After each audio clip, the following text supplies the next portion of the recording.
convert the octal number 64.532 into its binary equivalent. Okay, so yate dise amak eta octal number 64.532.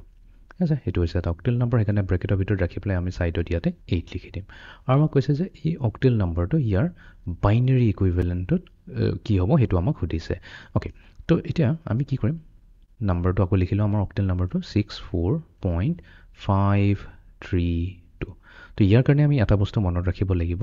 যে আমাৰ অক্টেল number কেটা আছে আঠটা আছে 0 1 2 3 4 5 6 7 maximum 7 লগে যায় যেহেতু 0 পৰা আমি কাউন্ট কৰিছো টোটাল আমাৰ 8টা হ'ব এতিয়া each octal number binary equivalent এটা থাকে যেনেকা 0 ৰ কেছত হ'ব 000 1 ত হ'ব আমাৰ 001 2 ৰ কাৰণে হ'ব 010 3 ৰ কাৰণে হ'ব আমাৰ 011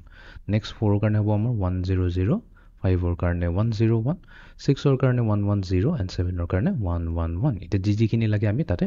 সাবস্টিটিউট কৰি যাম 6 ৰ কাৰণে আমাক লাগে 110 তো আমি ইয়াতে লিখিলো 110 4 ৰ কাৰণে হৈ যায় আমাৰ 100 তো এটো হ'ব 100 পইণ্ট আহিব নেক্সট 5 আছে 5 ৰ কাৰণে আমাক লাগিব 101 নেক্সট 3 ৰ কাৰণে আমাক লাগে 011 আৰু 2 ৰ কাৰণে আমাক লাগে 010 এটা গোটেইখিনিকে যদি আমি একেলগে লিখো এটোই হৈ যাব আমাৰ বাইনাৰি ইকুইভেলেন্ট তো আমি লিখিম 110100 point 101 next 011 and then 010 etu is a 64.532 octal number to binary equivalent